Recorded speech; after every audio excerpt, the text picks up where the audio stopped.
มาดีบ่พรฮัลโหลสบายดีอ๋อสบายดีเนาะมันมีคนรู้จักอ้ายนี่แหละก็เชื้อสายลาวนี่แหละเนาะแต่ว่านั่นน่ะ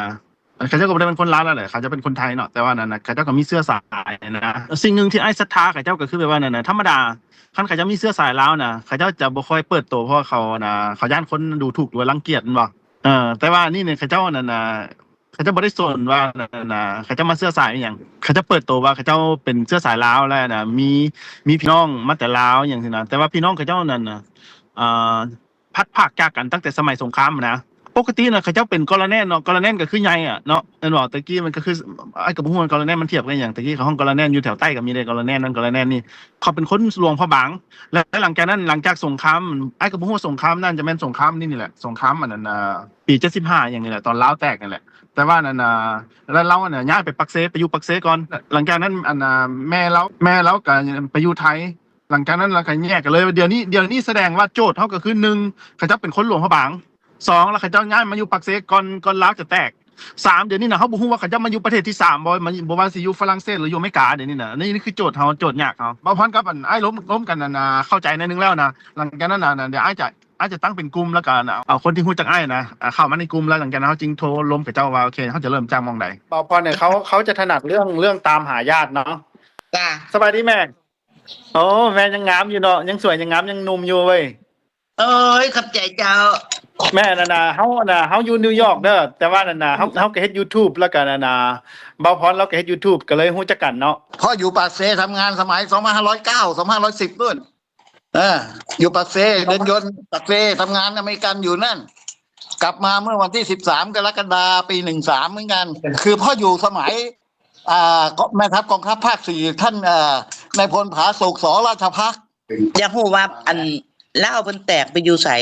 แม่เป็นคนหลวงพระบางแม่นบ่แม่นแต่ว่ามันใหญ่อยู่พี่ยายอยู่ไทยพี่บ่าแม่นมาอยู่อันปักเซอ๋อแม่เป็นคนหลวงพระบางแล้วมาอยู่ปักเซหลวงพระบางมันอยู่บ้านหยังแม่ชื่อบ่ได้แล้วอันนั้นน่ะแล้วแม่อยู่ปักมาอยู่ปักเซนี่จักปีแม่ตอนแม่อายุจักปีเป็นสาวแหละ17 18แต่งงานน่ะแม่อยู่ปักเซแม่อยู่บ้านใดหมู่บ้านขันเกิงก็คือทั้งแม่นี่อยากตามหาพี่น้องทางลาวบ่แม่นและจำชื่อญาติพี่น้องของแม่ได้บ่ได้อยู่แต่ว่านามสกุลน่ะลืมเพราะว่ามันเป็นพ่อใหม่ทั้งแม่นี่อยากตามหาเพิ่นเนาะเพิ่นชื่อว่าจังใดเนาะแม่คำปิน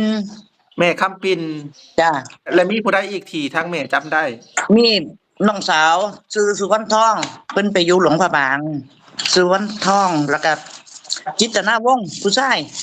สุริดาวงศ์เพิ่นไปอยู่หลวงพระบางแยกกันไปบัดนี้อันนี้เป็นพี่น้องคิงแม่ว่ะนี่แม่น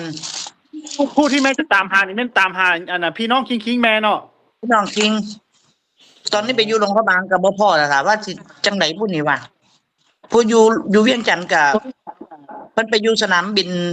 วัดไตน้อยน้องสาวเพิ่นชื่อสุวรรณทองนี่ผู้หญิงเนาะแม่นจิตรนาวงศ์นี่ผู้ชายว่ะผู้ชายผู้ที่แม่จะตามหานี่มี2คนนี่แม่นบ่ทั้งหมดเลยแหละมีทั้งหมดแต่ว่าจือพอลูกเลี้ยงเพิ่นบ่ได้แม่เพิ่นมีลูกเลี้ยงนำแม่ของข่อยแม่ตู้คำปินนี่เป็นแม่ของแม่เนาะและกรแนนเป็นไผซั่นกี่แก้วพ่อใหม่พ่อเลี้ยงแล้วเป็นกรแนนอยู่ปักเซว่ะแม่นเพิ่นอยู่กองทัพภาค4กรแนนกี่แก้วถ้าแล้วเป็นกรแนนน่ะลูกคิดว่าเด้อแม่ลูกคิดว่าแล้วน่าจะมาฝรั่งหรือมาอเมริกาแต่ว่าข่อยมานี่เพิ่นบ่ทันได้ปลดเกษียณได้ตอนแม่มานี่น่ะปี1900เท่าใดจำว่านี่ที่ละจื้อบ่ได้เนี่ยเดี๋ยวก่อนประมาณ1970และทั้งแม่นี่ก็เลยความไปประเทศไทยแล้วก็ไปอยู่พุ่นเลยเนาะจ้ามาอยู่กับผัวใหม่มาอยู่กับผัวอยู่นี่ผัวใหม่มาเล่าดีแล้วมาอยู่กับเฒ่ามาอยู่ที่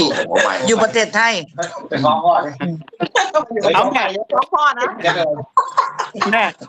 หลังจากแล้วแตกแล้วแม่ก็บ่กลับไปเลยกลับไปบ่ได้ดิมันก็คือพวกอ้ายนี่แหละบ่พรก็คือพวกอ้ายกับคนลาวเนาะแต่พวกอ้ายเป็นคนอเมริกาสินะมาอยู่อเมริกาเนาะแม่คือกันแม่ก็คือเป็นเชื้อสายลาวแต่ว่าเป็นคนไทยก็คืออ้ายก็เชื้อสายลาวแต่เป็นคนอเมริกาคือกัน ตอนนี้น่ะแม่น่ะต้องการตามหา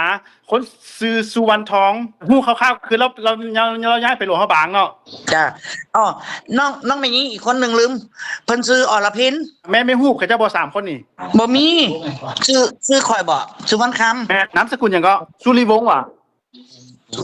มีแต่ว่าให้ทางแม่นี่อันเล่าประวัติที่ไปที่มาเนี่ยว่าไปจังใดมาจังใดจากบ้านจากซองไป พ่อไปทำงานก็ของยูเซดแอนเด็กทำงานของอเมริกันทำตั้งแต่ปี10แล้วก็มาแต่งงานมาปี1112เนี่ย ลูกสาวคนโตที่เกิดประเทศลาวเนี่ย เกิด112แล้วพ่อพาตอนนั้นมันเกิดสงครามไงยิงกันตุ้มตับพ่อก็พาแม่ข้ามโขงมาเมื่อปี13แล้วมาเข้าทะเบียนเรียบร้อยทุกอย่างชัวร์หมด 13เรายังไม่แตกนี่ แตกแล้วพอมาแล้วก็มีลูกคนโตคนเตออะไรก็เข้าที่นี่หมดเป็นคนไทยแล้วมีบ้านช่องอยู่ประเทศลาวหมดแล้วแม่จนแม่เขาสบายอยู่อะแม่สบายแต่เขาอยากเจอยายเจอแม่ของเขากับน้องๆพ่อปีนี้84แล้ว84พ่อทำอยู่เดินยนต์แต่คนผาสุกสราชพักเป็นแม่ทัพภาค4อยู่นั่นพ่อขึ้นเครื่องบินไปทำงานตามภูต่างๆไปทำงานกับพวกอเมริกันกับลาวด้วยกันน่ะแล้วก็ตอนนั้นปืน16เพิ่งเข้ามาปีแรกกับปี12เนี่ย นี่นะเดี๋ยวนี้เขาจับได้3ประเด็นก็คือ1แม่ตู้นี่ซื้อสุวรรณคำโอเคข้อที่1แล้วเราน่ะอยากตามหาพี่น้องเรามี3คน พี่น้องเยอะ ผู้หญิง2ผู้ชาย2แต่แม่จำได้แค่นี้พ่อของข่อยเด้อเป็นลูกน้องของในายพลบางเปล่า ซื้อพ่อแท้ๆแม่น่ะซื้อหยัง ชื่อง่องลาวแตกอยากรู้ว่าพวกอพยพไปอยู่ที่ไหนกันที่อพยพปักเซนเนี่ยเขาไปอยู่ที่ไหนอยากรู้แค่เนี้ย 1ตอนนี้โจทย์เขาก็คือว่าเขาจะต้องตามหาก่อนแล้วนั่นกิ่งแก้วก่อนเนาะฮู้แล้วแหละว่าเราตายนะแต่ว่านั่นเขาจะต้องตามหาญาติพี่น้องแล้วคันเราเป็นถึงนายพลเราจะต้องมีญาติพี่น้องอยู่แถวนั้นถ้าฮู้ว่าญาติพี่น้องเรามองใดแล้วเขาจริงตามไปนั่นว่าโอเคญาติพี่น้องแล้วมีผู้ใดแน่ลูกหลานแล้วมีไผแน่สินะเข้าใจบ่บ่พรโอเคแม่ฉะนั้นเดี๋ยวให้พวกลูกจะวางแผนไปนั่นแหละเนาะขั้นตอนที่1พวกลูกจะไปตามหาพวกนั้นญาติกาโหติกาของคนนั้นกิ่งแก้วก่อนหลังจากนั้นจริงๆสิอัปเดตแม่อีกบัดนึงเด้อเขาต้องมีญาติพี่น้องแม่มันต้องมีญาติพี่น้องของเขามีญาติพี่น้องเขาอยู่สารวันญาติพี่น้องพ่ออยู่สารวันที่เราพ่อเลี้ยงนะอาจจะไปนู่นหรือว่าอาจจะไปอเมริกาก็ไม่รู้แหละ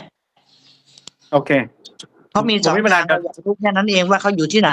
แค่นั้นเอง หลังจากนั้นเจ้ากับไอ้จริงจริงล้มกันว่าเขาจะวางแผนไปไหนนะเนาะชั่วโมงเองพ่อ ใช่